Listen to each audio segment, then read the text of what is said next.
자, 오늘 말씀은 조심하라라는 제목입니다. 자, 조심하라. 믿음과 이 불신앙의 우리가 경계선에서 우리가 어떻게 하면 다시 믿음 안으로 들어올 수 있나? 우리가 살아가는 이 모습들이 그야말로 외줄 타는 것처럼 믿음의 삶 또 아니면 불신앙의 삶 이렇게 이제 구분이 되는데 이게 애매할 때가 있다는 것이죠. 근데 이제 믿음과 불신앙의 이 삶 속에서 어떻게 하면 우리가 불신앙이 아니라 믿음의 삶을 살아갈 수 있을까 하는 것을 생각해 보려고 합니다. 오늘 말씀 히브리서 3장 12절인데요. 조심할 것이요 조심하라 하는 말씀을 하고 있습니다. 경고를 하고 있다는 것이죠. 조심해야 하지 않으면 나중에는 큰 낭패를 당하고 손해를 볼 수 있기 때문에 지금 미리미리 조심할 것을 이제 이야기하는 겁니다. 요즘 우리가 사는 시대에는 조심해야 될 것이 참 많이 있죠. 특히 우리 부모님들이 자녀들을 보면서 늘 하는 얘기가 있잖아요. 뭐 알아요? 차 조심해라, 길 조심해라, 사람 조심해라, 뭐 사람은 가려서 사귀어야 된다. 이런 얘기를 하죠. 또 어린 자녀들한테는 또 이제 낯선 사람 따라가지 말라고도 이야기해요. 누가 와서 뭐 사준다, 어디 있다 하면 따라가지 마. 부모님들이 염려하면서 이제 해주는 얘기고, 또 요즘에는 또 이제 길에 떨어진 지갑 주면 안 돼요. 이거 함부로 주지 말아라. 그것도 있어요. 길에 떨어진 지갑, 뭐 이거 찾아준다고 이게 줍는 것도 안 돼요. 조심해야 됩니다. 또 누가 또 음료수 주면은 마시면 안 돼요. 조심해야 될 것이 너무 많죠. 또 길 가면서 우리 청년들은 핸드폰 보고 이렇게 길을 가는데 길 가면서 핸드폰 보지 마라 이런 얘기도 해줘야 되고, 또 항상 주위를 살피면서 다녀라 이런 얘기도 하고, 또 밤늦게 다니지 마, 몇 단길 다니지 마, 사람들 많이 있는 데도 다녀 이런 얘기도 이제 해주게 됩니다. 집사람이 우리 애들한테 해주는 얘기들이에요. 항상 그런 얘기 합니다. 또 요즘 시대는 인터넷이 발달되고 또 개인정보 등이 노출될 수 있는 시대이기 때문에 보이스피싱이나 또 이런 스미싱 범죄에 대해서도 늘 조심할 것을 이야기하죠. 누가 뭐 전화 와가지고 이럽니다 저럽니다 딱 이야기하면은 함부로 거기 뭐 돈 붙이라 이럴 때 하지 말고, 어디 함부로 이렇게 전화하지 말고, 어디도 문자로 오면 이런 링크 같은 거 있으니까 거기 함부로 누르지 말아라 이런 얘기도 이제 해야 된다는 것이죠. 자, 요즘 우리가 사는 시대에 조심해야 될 것 그런 것이고, 그렇다면 성경에서 이야기하고 있는 조심하라 이 이야기를 지금 하고 있습니다. 이 히브리서를 쓴 사람이 누군지는 아주 분명하지가 않아요. 그냥 무명입니다. 누군지라고 이제 추측은 하지만은 그 누구라고 딱 던정짓지는 못하는데, 자, 히브리서 기자가 히브리서를 쓴 이 사람이 지금 조심하라라는 이야기를 하고 있는데, 그러면 누구한테 지금 조심하라 이야기를 하고 있을까 하는 거죠. 누구한테 할까? 히브리서를 쓴 사람이 자기 형제들, 지금 형제들아라고 했잖아요. 형제들아. 시작하면서 형제들아라고 이야기하고 있으니까 이 형제들,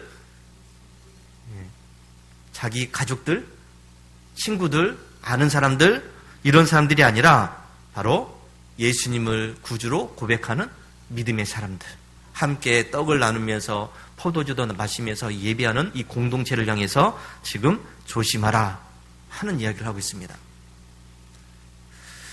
히브리서 기자가 부르는 이 형제들, 당시의 이 믿음의 사람들은 어떤 사람들이었는가 하면 이들은 유대교에서 기독교로 개종한 사람들입니다.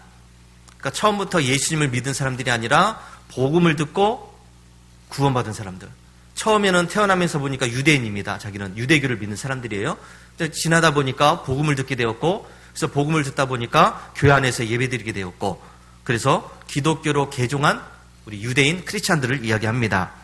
자, 그런데 유대인 크리스찬들에게 뭘 조심하라 했냐면, 이 당시에는 엄청난 박해가 있었던 시대입니다. 기독교를 믿는, 예수를 믿는 사람들에 대한 박해가 있었던 시대죠. 특별히 로마 제국의 이 통치 아래에서 예수를 믿는 이 기독교에 대한 이런 탄압이 심해졌던 그런 시대였죠. 그래서 기독교를 믿는다 그러면, 예수를 믿는다 그러면 재산도 몰수하게 되고, 취직도 안 되고, 결혼도 못하고, 그냥 매를 맞고 감옥에 갇히고 사회적으로도 고립되는 그런 시대였죠. 그러니까 이 크리스찬들이 다 땅속으로 들어가지 않았습니까? 카타콤이라고 해가지고 땅속으로 들어가서 숨어서 예배를 드리는 이제 그런 시대였습니다. 자, 당시에 이 유대교는 로마의 그런 테두리 안에서는 공인된 종교였지만은 기독교는 그렇지 않았다는 것이죠. 불법 종교였습니다. 그래서 이 기독교로 개종한 당시에 핍박을 받던 이 크리스찬들에게 유혹이 있었습니다. 야, 너희도 그렇게 믿지 마. 다시 유대교로 오면 이 핍박도 없어져. 뭐 고난도 없어져. 재산 몰수한 거 다 돌려줄게. 뭐 이런 유혹들이 있었다는 것이죠. 이게 생존의 문제 아닙니까? 생존의 문제.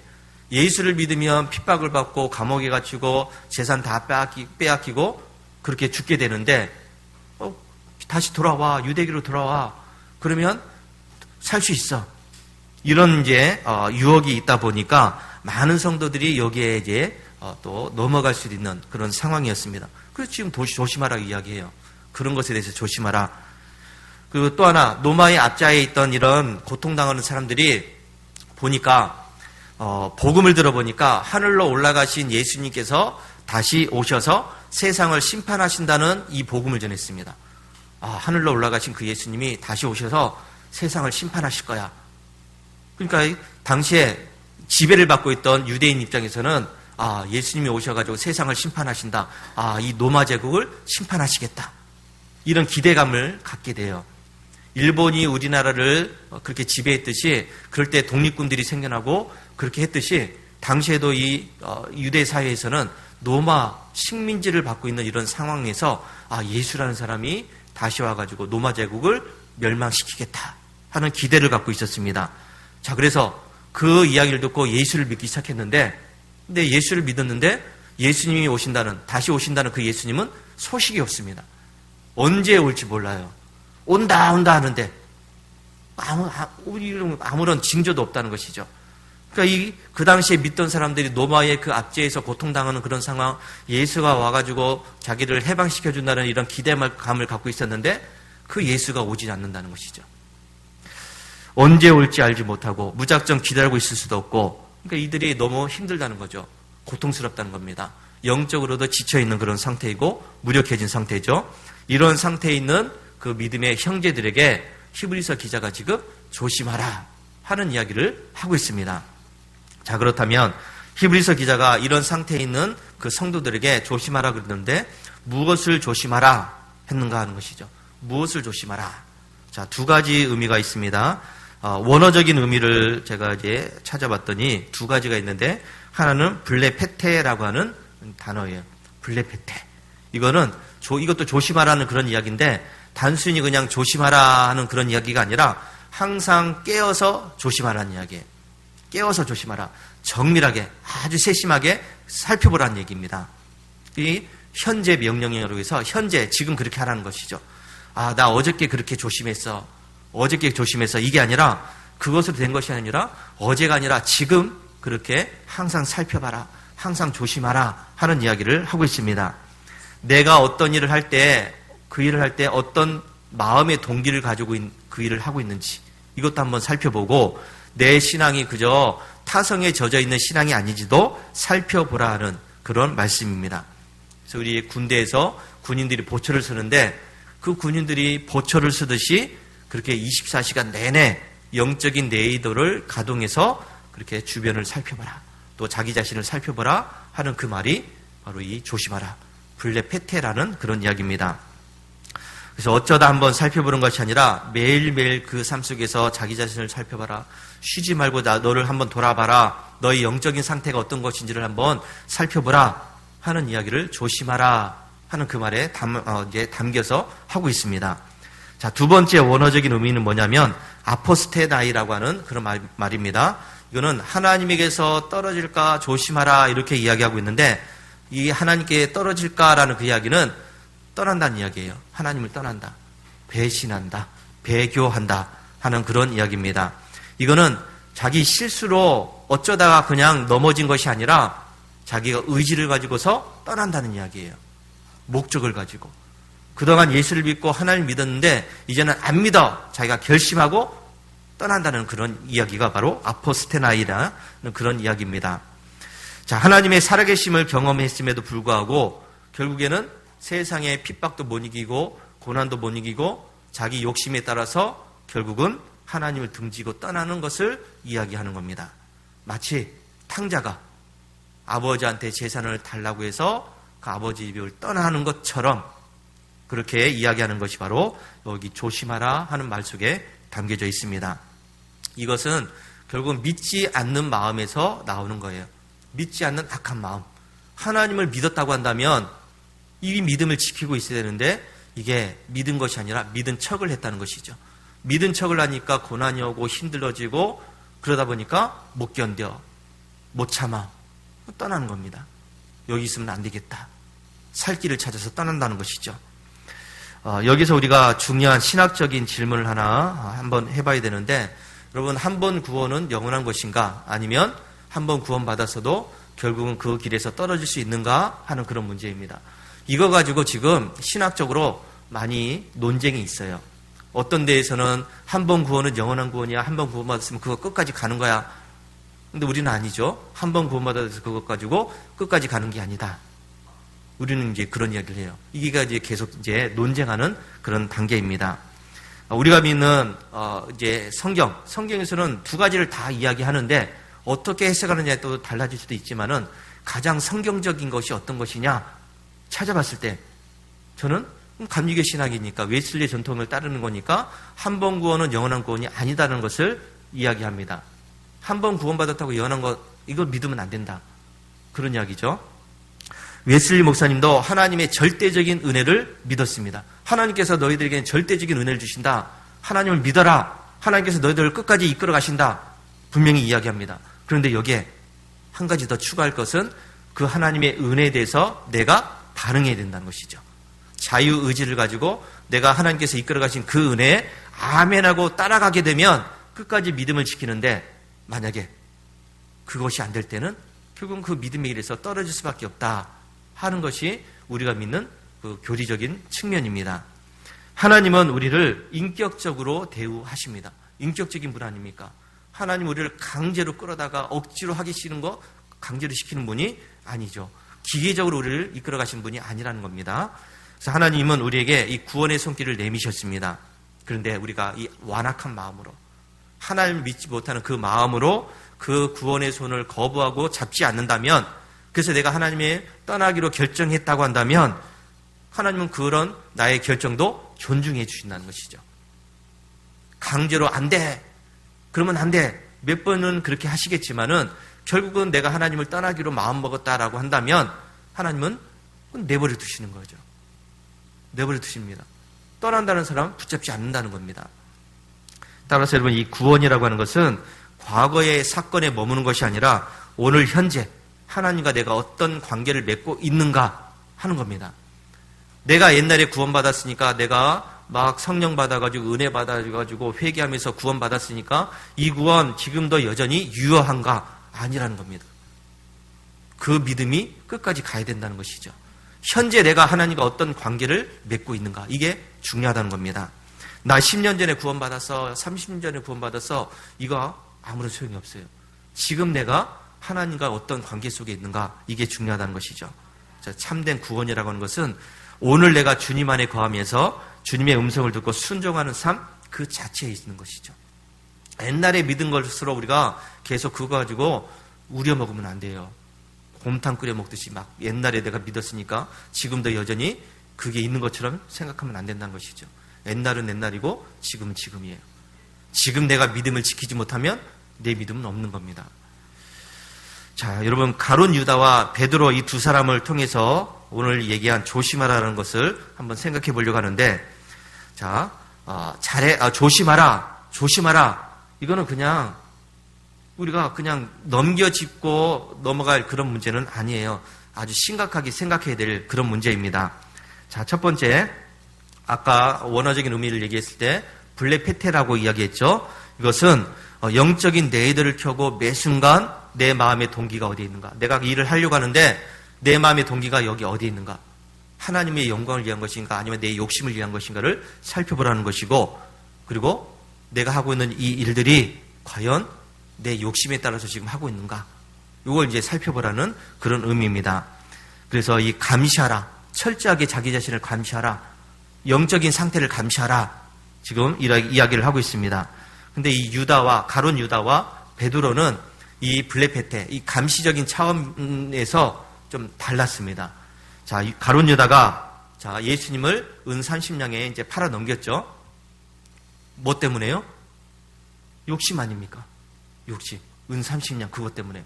동기가 벌써 욕심이었어요. 예수님을 팔아 넘기면 자기한테 이익이 생긴다는 것이죠. 아, 내가 예수님 구세주로 구원해주로 믿었었는데 이 예수님이 힘없이 잡혀서 죽는다 그러니까 이제 끝났구나. 이제는 다른 길을 찾았다는 것이죠. 그래서 예수를 자기가 직접 팔아 넘겼어요. 예수님을 믿는 척 했다는 것이죠. 바라보는 척 했다는 겁니다. 과거에는 그렇게 잘 믿었는지를 모르겠어요. 근데 믿는 척을 한 것으로밖에 안 보여요. 믿었던 것으로 이제 여겨질 수밖에 없는 것이죠. 실제로는 자기 안에 야망, 돈괴를 바라보는 자기 자신의 모습이 있었다는 것입니다. 그는 주님의 이 말씀이 자기 욕망과 충돌할 때 그 예수님의 말씀을 무시합니다. 예수님의 말씀과 자기 욕심이 싸웠을 때 예수님의 말씀보다는 자기 욕심을 따랐다는 것이죠. 영적인 레이더가 고장이 나서 결국은 자기 중심적인 계산만 합니다. 어떤 게 더 이익이 있는가? 끝까지 예수님을 따라갈 것인가? 십자가에 달려 죽는 그 예수를 따라갈 것인가? 나도 죽을 텐데. 그리고 예수를 팔아넘기면 그래, 내가 돈을 벌고 살아남겠지. 이 계산기를 두드려 보니까 살아남는 쪽을 생각했다는 것이죠. 돈을 버는 쪽으로. 베드로를 볼까요? 베드로도 역시 연약하게 넘어졌죠. 그는 예수님을 모른다고 3번씩이나 부인했던 사람이에요. 어떻게 보면 가룟 유다보다 더 나쁜 놈일 수도 있죠. 가룟 유다보다. 결정적인 순간에 자기는 막 이제 자신을 했습니다. 네가 나중에 날 팔 거야. 그래도 베드로가 뭐라 했습니까? 무슨 소리입니까? 나는 그런 적 없습니다. 그렇게 될 리가 없습니다. 막 자신만만하게 떠들었던 사람인데 결국은 그 조그만 여자아이 앞에서 나 예수 모른다. 저 사람 몰라. 저 사람 몰라. 이 3번씩이나 이제 부인을 하게 됩니다. 그는 결정적인 순간에 자신을 과시하다 넘어졌지만은 주님의 말씀을 생각하고서 다시 돌아왔다는 것이죠. 다시 돌아옵니다. 블레페테, 자기 자신을 점검을 합니다. 살폈다는 것이죠. 처음에는 살핀 것에 있어서 좀 문제가 생겼지만은 다시 한번 영적인 내의를 펴고서 주님의 말씀 안으로 돌아왔던 것을 보게 됩니다. 두 번째, 아포스테나인데 어느 방향으로 이탈했는가 하는 것이죠. 두 사람 모두 넘어졌습니다. 예수를 팔아버리고 배반하고 넘어갔어요. 두 사람 모두 이제 그렇게 연약하게 넘어갔는데, 자, 그런데 이 넘어짐이 배교로 이어졌는가 아니면 다시 회복했는가, 이 차이예요. 사람들은 누구나 넘어질 수 있어요. 약해질 수 있다는 것이죠. 그런데 그 약해진 상태에서 다시금 주님께로 돌아오느냐 아니면 계속해서 주님을 떠나 있느냐, 이게 굉장히 큰 차이라는 것이죠. 가룟 유다는 완고하게 이탈했습니다. 주님을 판 후에 후회가 생겼어요. 아, 괜히 했다. 후회가 생겼습니다. 돈을 다시 갖다 줬잖아요. 안 받으니까 그냥 던져놓고 나왔어요. 나 이 돈하고 상관없다 하면서. 근데 그는 살아계신 하나님께로 다시 돌아오는 대신에 스스로 대열에서 이탈해버리고 말았어요.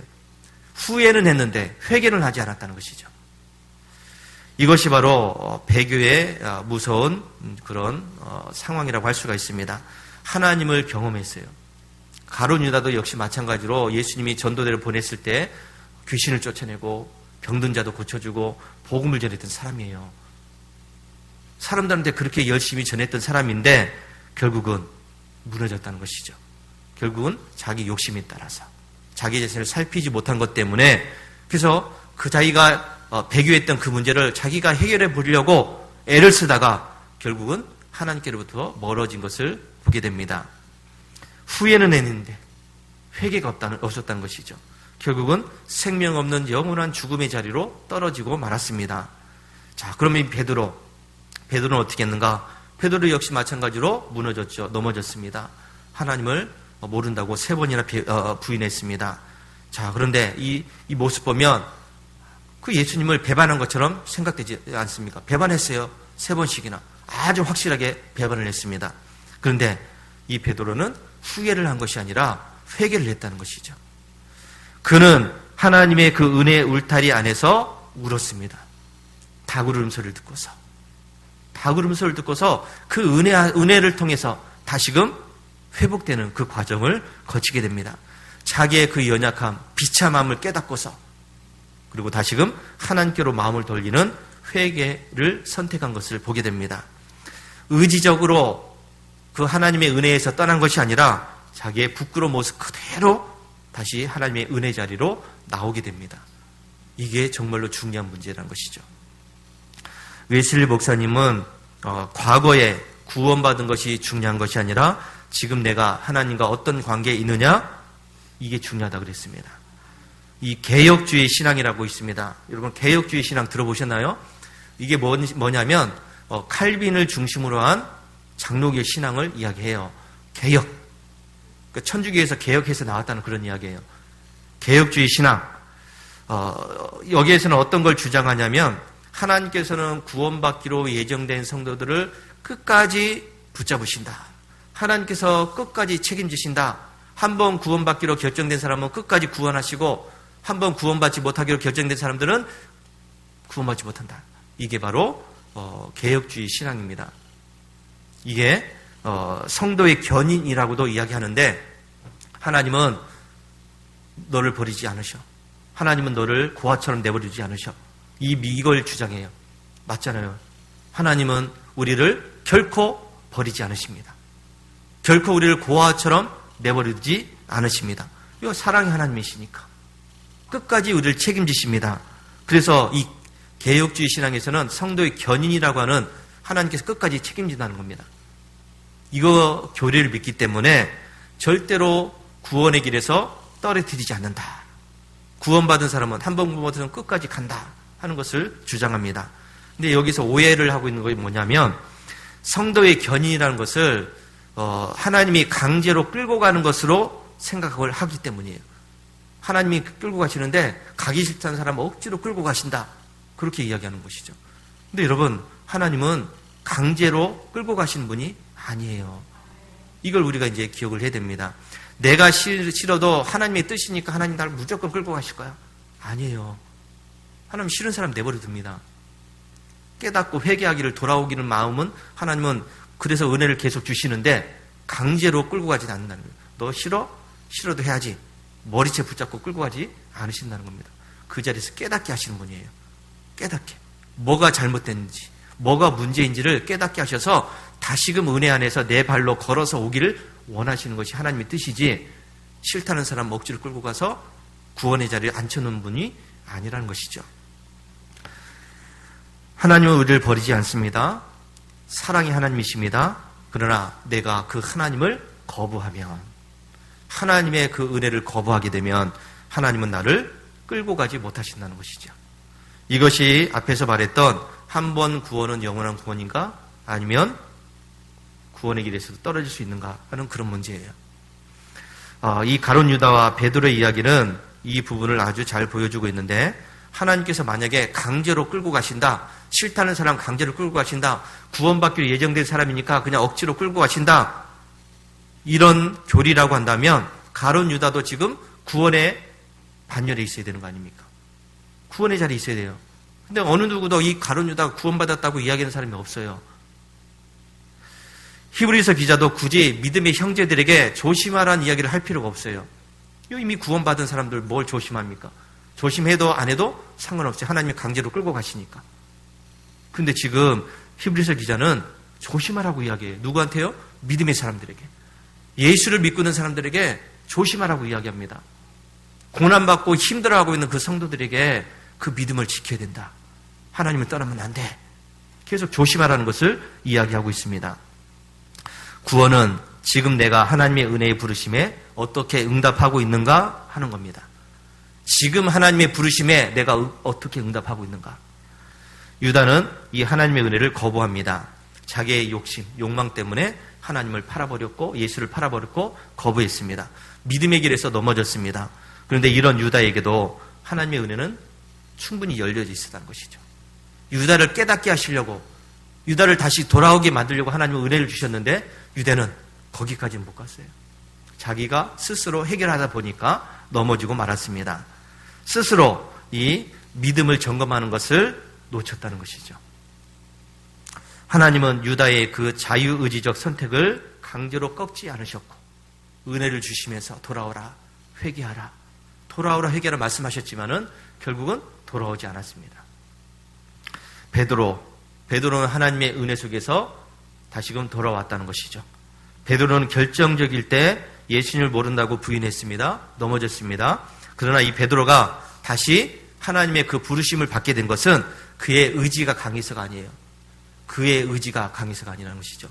넘어졌을 때 닭 울음소리, 하나님의 은혜를 깨닫고서 내가 잘못했구나 하는 것을 깨닫게 되죠. 그래서 그 은혜 안에 다시 돌아서게 됩니다. 이것이 바로 웨슬리 목사님이 이야기하는 은혜 안에서의 인내라고 할 수가 있습니다. 하나님께서는 우리에게 100% 은혜를 주시는데 그 100%의 은혜를 내가 붙잡아야 된다는 것입니다. 붙잡지 않으면 100%의 은혜가 아무런 소용이 없어요. 책임 있는 반응, 내가 믿음으로 순종을 해야 돼요. 믿음으로 순종. 근데 믿음으로 순종하지 못하는 것이 바로 자기 의지, 자기 주장, 결국 교만입니다. 교만. 내가 해봐야지. 내 생각은 이러니까. 내가 계획한 건 이러니까. 이게 아닌 것 같아. 내 생각이 맞다는 거죠. 내 생각이. 내 생각이 맞는 게 아니라 내 생각을 꺾어야 되는데 꺾지 않고서 자꾸 내 생각이 맞는 것 같아. 하나님의 은혜는 주어졌는데 아니야. 내가 이게 맞는 것 같아. 자꾸 자기 생각만 주장하다가 결국은 유다처럼 될 수밖에 없다는 것입니다. 자, 이제 말씀을 맺습니다. 히브리서 기자가 조심하라고 이야기했죠. 형제들에게, 믿음의 형제들에게. 그 믿음의 형제들은 어려움을 당하고 있었습니다. 고통당하고 있었다는 것이죠. 사느냐 죽으냐, 당장에 죽느냐 사느냐 이 문제 속에 있었어요. 이런 사람들에게 믿음을 끝까지 지킬 것을 이야기합니다. 블레페테 하면서 너를 점검해봐. 영적인 상태를 한번 다시금 점검해야 돼. 세상을 따라가면 안 돼. 어느 방향으로 계속 배도할 것인가? 네 의지를 꺾고서 하나님의 의지 안으로 들어와야 돼 하는 것을 이야기하고 있습니다. 우리는 유다처럼 내 욕심 때문에 주님을 수단으로 삼는 이 불신앙의 이 블레페테를 조심해야 됩니다. 자기의 영적 상태를 항상 점검하고서 주님을 바라봐야 됩니다. 죄책감 때문에 하나님부터 멀어지려고 하는 이 교만의 마음들을 다시 우리는 경계해야 됩니다. 대신 이 베드로처럼 나의 연약함을 인정하고 내 생각을 꺾고 내 고집을 내려놓고 주님의 말씀 안으로 들어와야 될 줄로 믿습니다. 우리의 구원은 과거에 받은 영수증일 뿐이에요. 과거의 영수증입니다. 우리의 구원은 오늘 내가 주님을 어떻게 바라보고 있는가, 오늘 내가 주님 곁을 떠나지 않고 있는가, 여기에 달려있어요. 과거에 잘했으니까가 아니에요. 과거에 열심히 했으니까 아니라 지금 내가 열심히 하고 있는가, 지금 내가 믿고 있는가, 지금 내가 주님을 의지하고 있는가, 여기에 우리의 구원이 달려져 있습니다. 조심하라. 이 말씀은 이 히브리서 기자가 당시의 성도들에게 겁을 주기 위한 것이 아닙니다. 정죄하려고 채찍을 드는 게 아니라 유다의 길로 가지 말고 베드로의 길로 돌아오라는 하나님의 사랑의 소리를 전하고 있다는 것이죠. 이 사랑의 소리를 듣고서 날마다 자기 자신을 살펴서 끝까지 은혜의 보좌 앞에 머무는 우리 성도들이 되시기 바랍니다. 하나님 안에 거할 수 있는 우리 성도들이 되시기를 주의 이름으로 축원합니다.